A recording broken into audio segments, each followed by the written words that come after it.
Good morning. Welcome back to my channel. We are getting ready to head out and visit the Rocky Mountain National Park. So we're excited about that. We're going to take a look at, we're going to go to Trail Ridge Road and those overlooks. There's a number of things. We're just going to play it by ear, check out some waterfalls, and then go into Estes Park. So I'll be checking in with you throughout the trip and sharing photos. So thank you for joining me, and let's get started. We're here at our first stop, which is Adams Falls.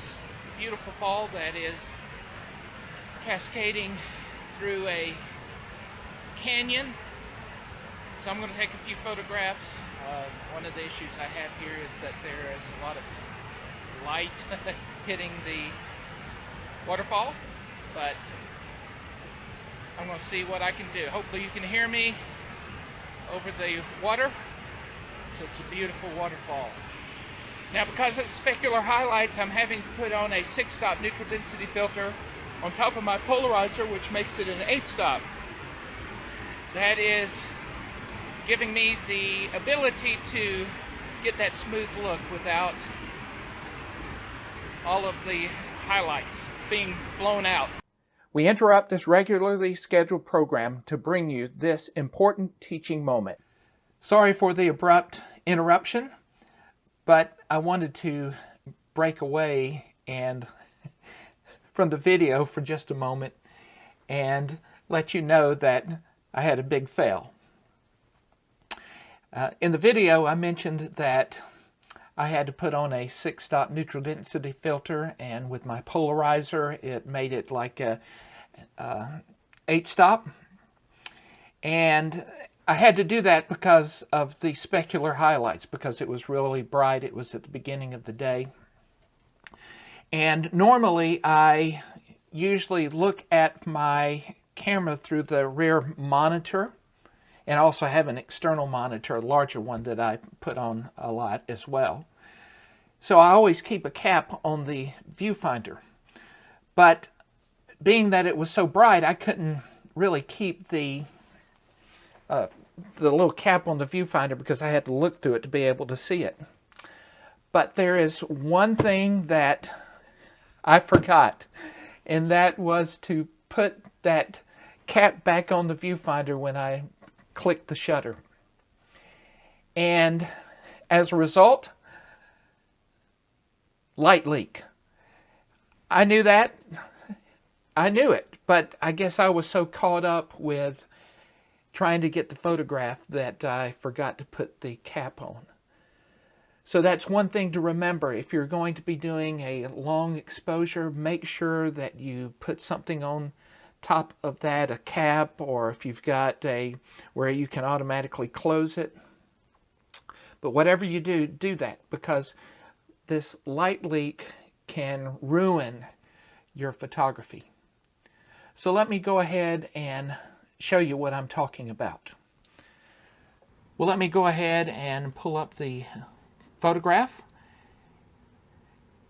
and you'll notice these ugly magenta colored lines that are going across the photo. Well, that is light leak, and it is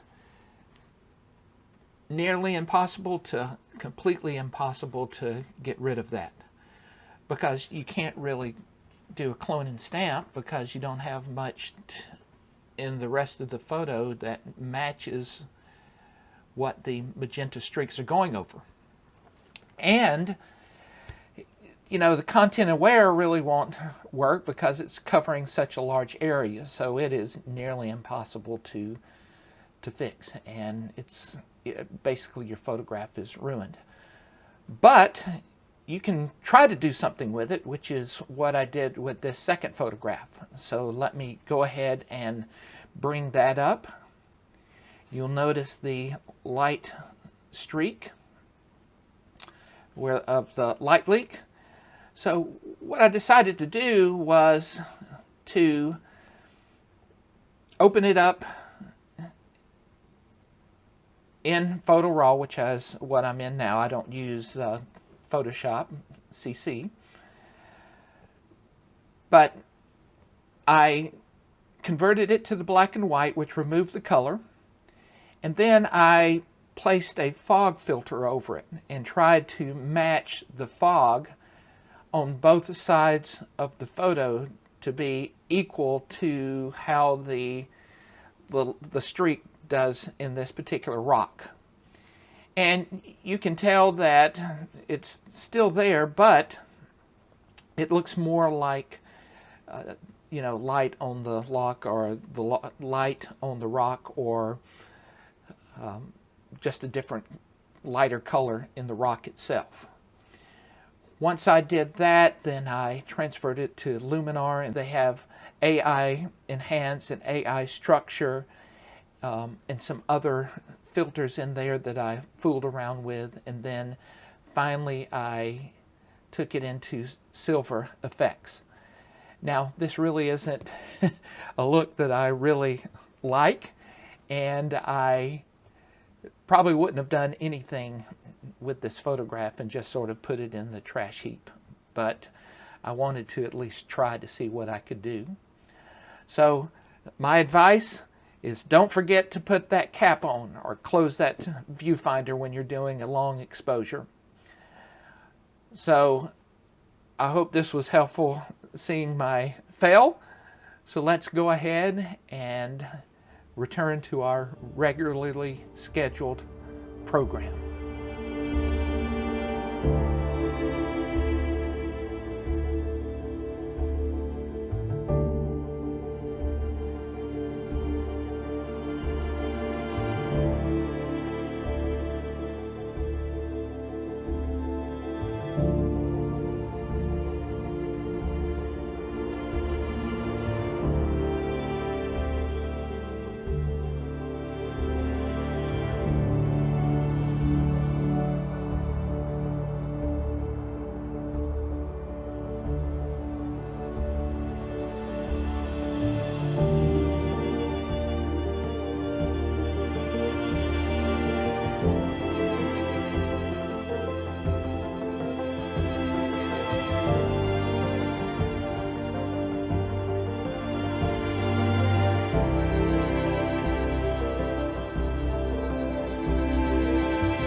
Well, I made it up to the overlook at the Alpine Center here on Trail Ridge Road.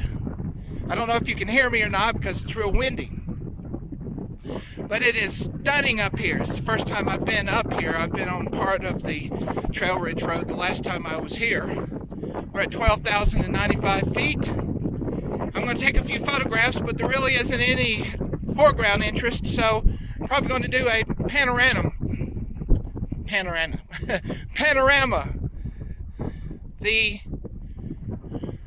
I'm hand holding, so you have to be really careful to try to keep everything straight and even when you're doing a handheld panorama. So I'm going to go ahead and take these photographs, and then we're going to continue on our journey. All right, we'll check in with you a little bit later.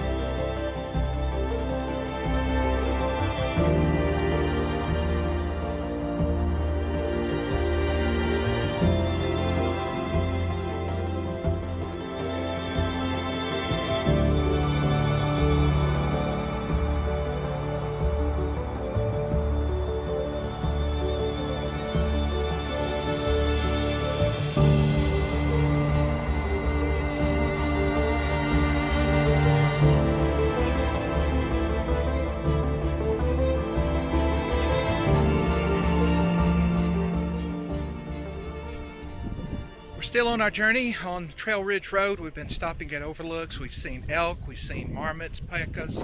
It's been really neat. And probably, since this is in the midday, just make black and white photos. So we're continuing on Trail Ridge Road and ending Estes Park.